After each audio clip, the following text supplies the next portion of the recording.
മതിലിന്റെ അപ്പുറത്തുനിന്നുള്ള ശബ്ദം പണ്ട് മുഹമ്മദ് ബഷീറിന് പറ്റിയ പ്രേമം പോലെ ആവോ? ആരാന്നാ ചോദിച്ചത്? ഞാനാണ് നാണി. ഇഷ്ടമുള്ളൊരു നാണിക്കുട്ടി നാണിക്കുട്ടി എന്ന് വിളിക്കും. ദൈവമേ, ഒരു പെണ്ണാണല്ലോ.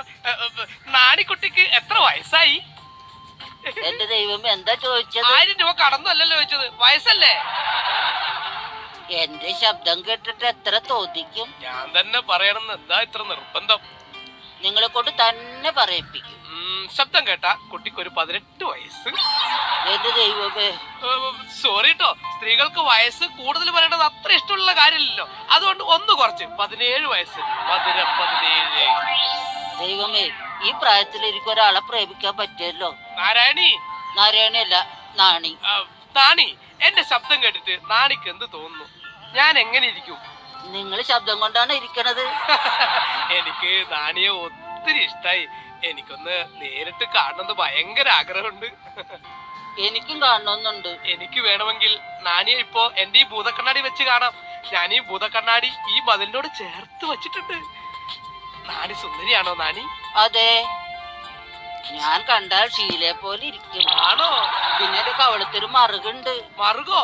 എങ്കിൽ ഞാൻ ആ മറുക് പിച്ചി മാന്തി പൊളിച്ചെടുക്കും.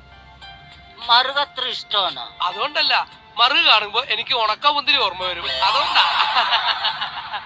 ഞാൻ എന്റെ കൈകള് ഈ മതിലിനോട് ചേർത്ത് വെച്ചിട്ടുണ്ട് കേട്ടോ. ഞാൻ നിന്നെ ഒന്ന് അമർത്തി ഉമ്മച്ചോട്ടെ നാരായണി. അയ്യോ വേണ്ട. എന്താ? അമർത്തി ചുംബിച്ചാലേ തകരത്തിന്റെ മതിലാണ്. ഒന്നാമത്തെ ഇടിഞ്ഞു പൊളിഞ്ഞ എന്റെ മേത്ത് വീഴും. പിന്നെ ചുണ്ടാണെങ്കിലേ പൂവിരിഞ്ഞ പോലെ മലർന്നു പോകും. നിന്റെ മുടിയുടെ മണം എന്നെ മത്ത് പിടിപ്പിക്കുന്നു നാരായണി. നത്ത് പിടിപ്പിക്കും? നത്തല്ല, മത്ത് പിടിപ്പിക്കുന്നു. പുരുഷന്റെ ഗന്ധം എന്നെ ഇക്കില് കൂട്ടണം. ആണോ? നാണി, നിനക്ക് ഈ മതില് ചാടി ഇങ്ങോട്ട് വന്നൂടെ? എന്റെ പേര് പി ട്യൂഷനല്ല. പിന്നെ നാണി, എനിക്കിവിടെ ഭയങ്കര സ്വാതന്ത്ര്യം കേട്ടോ. ഇവിടെയുള്ള എല്ലാവരും എനിക്ക് എന്റെ അളിയന്മാരെ പോലെയാ.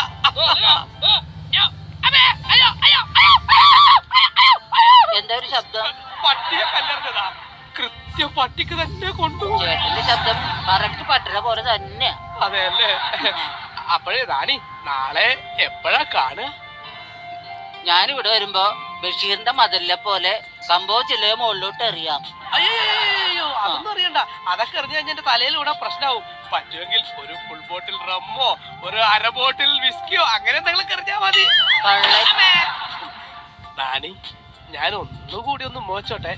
ഞാൻ എന്റെ ചുണ്ട് ഈ മതിലിനോട് അമർത്തി വെക്ക. എന്തു പറ്റി? മതിലൊരാണി കണ്ടില്ല. ഇവിടെ ഉണ്ട് ആണി. മതിലാണോ? അല്ല, എന്റെ കാലില്. മരുന്ന് കഴിക്കാം. സെൻട്രൽ ജയിലിന്റെ മതിലല്ലേ? ദൈവമേ, ഇത് പ്രാന്താശുപത്രി ആയിരുന്നു. വൈക്കം മുഹമ്മദ് ബഷീറിന്റെ മതിലുകളിലെ പോലെ പ്രേമം ഒരുക്കൊന്ന് ഞാൻ കരുതിയത്. ഇതിപ്പം ബഷീർ എനിക്ക് പാലും വെള്ളത്തിലാണല്ലോ പണിയുന്നത്.